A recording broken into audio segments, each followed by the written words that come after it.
पुरुष मान सकते हैं हम लोग, ठीक है, लेकिन भगवान नहीं। भगवान के बारे में भी आपने सुना होगा, भगवान के हाथ पैर नहीं है।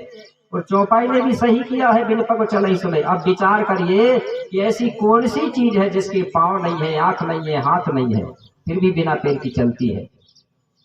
अगर आप लोग राम को भगवान मानते हैं तो मेरे भाई फोटो में देखें, उसके पैर है तो चौपाई के आधार पर वो भी नहीं हो सकता। नहीं हो सकता ना, महापुरुष हो सकता है भले। तो मालूम हो गया, किसी किसी को तो पता जरूर होगा कि यार ये है भगवान। अब मैं आपको, पढ़े लिखे हैं सभी लोग, क्योंकि जो पढ़े लिखे होते हैं वो जल्दी समझदार होते हैं, लेकिन पढ़े लिखे वो लोग भी नहीं है।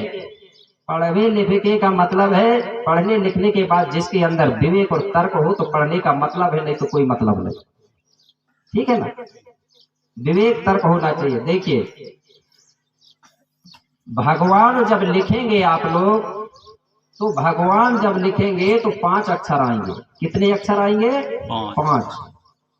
कैसे? सबसे पहले अक्षर आएगा भा, दूसरा नंबर में आएगा अक्षर गा, गा के बाद में आएगा वा के बाद में आएगा आ का डंडा, और आखिरी में शब्द आएगा ना। 5 हुए कि नहीं अक्षर?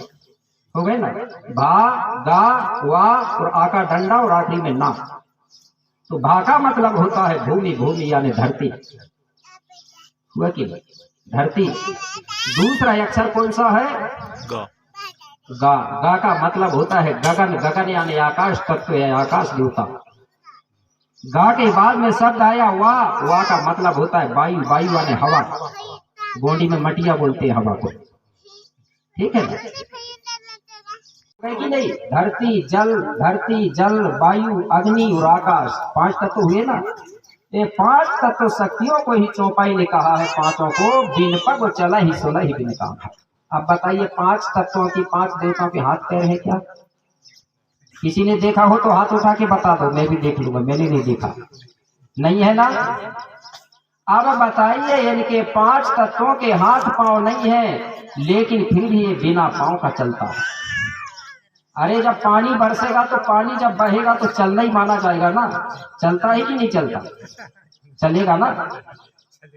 जब आप कहीं भी आग लग जाएगी तो आपको देखोगे जंगल में तो आग भी ऐसी लगेगी कि दौड़ रही है, चल रही है, भाग रही है। हवा के भी कोई पंख नहीं है, हाथ नहीं है, पांव नहीं है, लेकिन हवा भी चलता है। धरती के हाथ पांव नहीं है, लेकिन ये धरती भी सूर्य की परिक्रमा करती है। आप बताइए 5 देवताओं के हाथ पैर नहीं है तो चौपाई के अनुसार लगा कि नहीं लगा कि भाई ये 5 तत्वों को ही चौपाई ने भगवान कहा है। और ये 5 तत्वों से ही सबका निर्माण होता है। हमारा शरीर भी बना है तो 5 तत्वों से बना ही कि नहीं बना? बना है ना। तो ये 5 तत्वों को गोंड लोगों ने कहा कि ये सबसे बड़े हैं, इसलिए गोंडी संस्कृति के अनुसार इनको फड़ापेन कहा गया, बड़ा देव कहा गया। इनसे बड़ा दुनिया में कोई नहीं है। कि है भैया इससे बड़ा कोई? बताइए नहीं। और ये बड़ा देव ऐसा बड़ा देव है, चाहे कोई भी समाज हो, सबके शरीर में 5 तत्व रहेगा ही। बिना 5 तत्व का कोई जीवित नहीं रह सकता। तो आप बताइए ये गोंडई अकेलों को भजना चाहिए 5 तत्वों का? सभी समाज को भजना चाहिए, सभी समाज को भजना चाहिए ना। लेकिन लोग जानते आनते नहीं है और कितने को भी कुछ भी तानते रहते हैं, क्योंकि आपके अंदर सिर्फ एक ही चीज घुस गई होगी, ये तो चुनाव है, ये तो चुनाव है। मेरे भाई ये चुनाव की बात नहीं है, ये समाज की बात है। अगर हमारे समाज को बचाना है तो हमारी संस्कृति को जिंदा रखना पड़ेगा। जिस समाज का इतिहास नहीं होता वो समाज मुर्दा के समान होती है।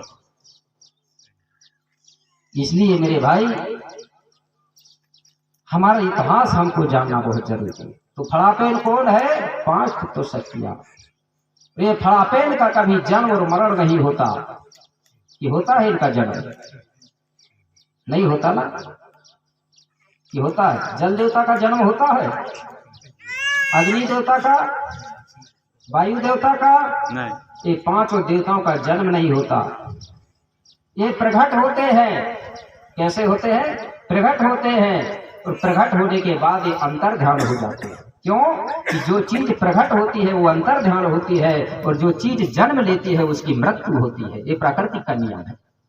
जन्म होगा तो मरना ही पड़ेगा, चाहे कोई भी हो, ठीक है ना। लेकिन जो प्रकट होगा वो कभी नहीं मरेगा। तो फड़ापेन प्रकट होता है, ये 5 तत्व प्रकट होते हैं। अब ये 5 देवताओं को प्रकट कौन कर सकता है, जरा हाथ उठा के बताओ। 5 में से कोई किसी को भी कौन प्रकट कर सकता है? नहीं कर सकते। अग्नि देवता को कौन प्रकट कर सकता है, जरा हाथ उठाना एक बार। कोई नहीं कर सकते। मात्र शक्तियां नहीं कर सकती। फिर खाना कैसे बनाते हैं? क्योंकि आप लोग दूसरे धर्म, दूसरे के गुरुओं की बात सुन सुन के आपका दिमाग में तर्क और विवेक खत्म हो गया है। मेरे भाई, अग्नि देवता को प्रकट करने के लिए, जल देवता को प्रकट करने के लिए माला का जप करने की जरूरत नहीं है। सिर्फ दिमाग की जरूरत है, मेहनत की जरूरत है। प्रमाण है, ज्ञान के द्वारा, विज्ञान के द्वारा लोगों ने माचिस निर्माण किया, और माचिस पाड़ो तो अग्निदेव प्रकट होगा कि नहीं होगा? होता है कि नहीं होता? मंत्र पढ़ते क्या? नहीं पढ़ते ना। और एक आदमी को बिठा दो माला जपने के लिए, और वो माला जपते रहेगा, अग्निदेव मर भी जाएगा तो प्रकट नहीं होगा। नहीं तो कोई करके बता देगा। ठीक है ना? हम लोग सत्य को मानते हैं, असत्य को नहीं मानते हैं। सिर्फ हमको पढ़ने की